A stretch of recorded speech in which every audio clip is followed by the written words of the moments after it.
Yo, apa kabar peraih mimpi? Ya, beberapa hari saya memang gak upload video ya, tapi sekarang saya pengen membagikan lagi. Kalau kemarin saya membagikan video tentang semangat, nah sekarang saya akan memberikan video yang itu membahas tentang bagaimana efeknya saat kita sudah menyerah. Mungkin kita mengalami proses yang terlalu panjang dan kitanya udah gak tahan, terus akhirnya kita menyerah. Atau saat teman-teman ini menjalankan sesuatu dan dari situ teman-teman tidak kunjung mendapatkan hasilnya dan akhirnya menyerah. Nah, kita bahas di video ini ya. Kita belajar bareng-bareng dan kita korek bareng apa yang harus kita lakukan saat kita tidak kunjung mendapatkan atau kita mencapai apa yang menjadi tujuan kita. Namun perlu diingat ya, di sini semuanya nggak ada yang instan, semuanya butuh proses ya. Kita nggak butuh protes, kita butuhnya proses ya, karena dengan proses kita akan menjadi seseorang yang memang dipantaskan dan kita didewasakan akan proses-proses tersebut. Di poin pertama, saat kita menyerah itu kita mengundang yang namanya apa? Energi negatif. Nah, energi negatif ini adalah energi yang powernya itu rendah dan itu bisa menjebak kita. Karena apa? Saat kita dalam posisi rendah energinya atau kita memiliki energi karena kita putus asa atau kita ingin menyerah, terus akhirnya ya sudah kita mendapatkan energi yang levelnya rendah. Itu kita mau menjalankan segala sesuatu banyak nggak berhasilnya. Terus kita jadi orang yang selalu berpikirnya negatif. Kita tidak akan pernah melihat segala sesuatu dalam sisi positifnya. Itu berbahaya sebenarnya. Karena apa? Ya itu akan menjadikan sebuah hambatan yang mungkin yang tadinya kita udah mau mencapai tujuan kita dan akhirnya kita menyerah. Nah,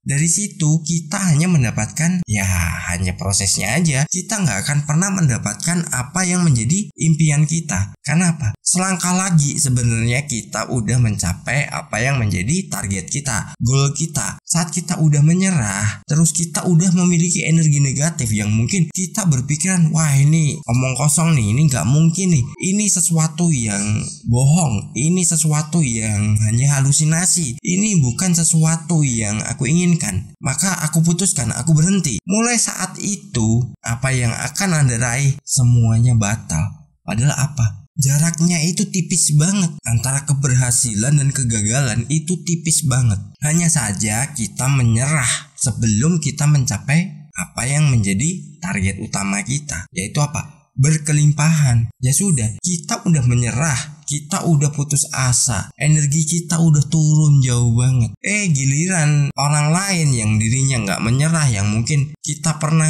memprovokasi dia, udahlah hentikan aja ilmu ini, hentikan aja cara ini, karena apa? Nggak ada hasilnya. Tapi orang yang Anda provokasi ternyata dirinya mau melanjutkan apa yang menjadi cita-citanya dan dirinya berhasil, Anda hanya jadi penonton dan akhirnya apa? Anda harus mengulangi lagi dari awal dengan proses yang berbeda. Sayang banget kan? Semua ada prosesnya. Bahkan saya membagikan ilmu ini itu karena udah melewati banyak proses dan saya merasakan hasilnya, apa yang sudah saya capai, apa yang sudah saya mulai dari dulu, dan akhirnya apa? Saya mendapatkan banyak pengalaman dan ilmu baru bagaimana kita menghadapi situasi yang mungkin saat itu kita rasa itu adalah sesuatu yang pedih, sesuatu yang itu menyedihkan, atau bahkan sesuatu yang menyakitkan juga. Namun karena saya nggak pernah menyerah, karena saya memang orang yang gak suka menyerah, saya harus mengejar sesuatu sesuai dengan apa yang menjadi tujuan saya. Makanya dari pengalaman-pengalaman yang sudah saya dapatkan, saya bagikan di sini dan teman-teman bisa belajar bersama ya. Kita belajar bersama di sini. Bukan saya menggurui, tapi kita bareng-bareng belajar. Jadi teman-teman tetap jaga semangatnya ya. Jangan pernah menyerah. Lalu di poin kedua, dengan kita menyerah, kita udah jadi orang yang gak pernah berpikir jernih. Maka kalau kita punya tujuan, kita punya target bahwa itu adalah nilai uang tertentu yang kita inginkan, saat kita udah gak bisa berpikir jernih, kita gak pernah mendapatkan solusi. Jalan keluar dari masalah atau hambatan yang kita hadapi itu tidak akan ketemu pemecahannya. Yang ada apa? Pengaruh-pengaruh yang itu akan menjadi diri kita semakin lemah. saat kita udah menjadi seseorang yang lemah, ya sudah, semua itu tamat. Karena apa? Kita udah nggak punya pemikiran yang memang sesuai dengan tujuan awal kita, dan kita hanya bisa menjadi orang yang sedikit-sedikit mengeluh. Nah, ibaratnya gini, saat Anda mengalami sesuatu nih, terus Anda panik, bisa nggak Anda berpikir jernih? Atau Anda tidak bisa mengelola emosi Anda, mungkin emosi negatif? Bisakah Anda mencari sebuah solusi untuk setiap permasalahan? Yang ada apa? Saat Anda emosi, ya sudah, di situ keputusan-keputusan itu akan serampangan, akan tidak pada alurnya, jadi keluar dari koridornya, dan Anda tidak pernah mencapai apa yang menjadi tujuan sebelumnya. Ya mungkin karena di channel ini juga membahasnya tentang law of attraction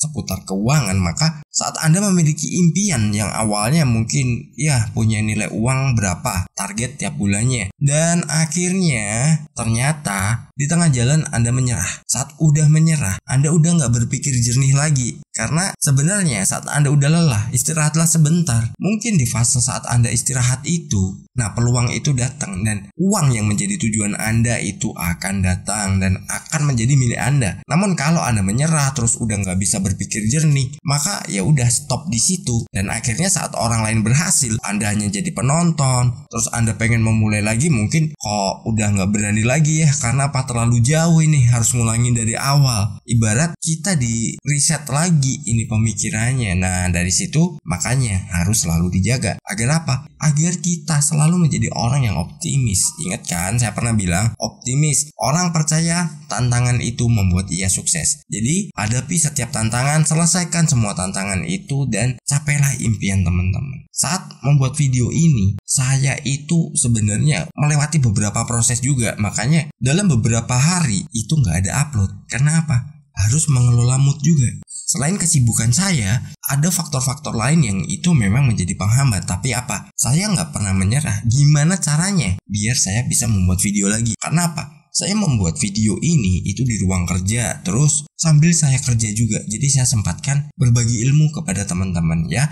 Kita langsung lanjut ke poin ketiga. Dengan kita sudah menyerah, itu kesempatan akan pergi. Kita udah menunggu setiap kesempatan ya, atau peluang yang itu bisa menghasilkan uang sesuai dengan keinginan kita. Meskipun apa yang kita dapat nggak langsung full, itu kesempatannya udah pergi, dan kesempatannya itu hinggap ke orang lain. Maka apa? Anda tidak akan pernah mendapatkan apa-apa, dan Anda tidak akan pernah menjadi siapa-siapa. Jadi dengan menyerah, kita udah jadi orang yang putus asa. Beda cerita ya.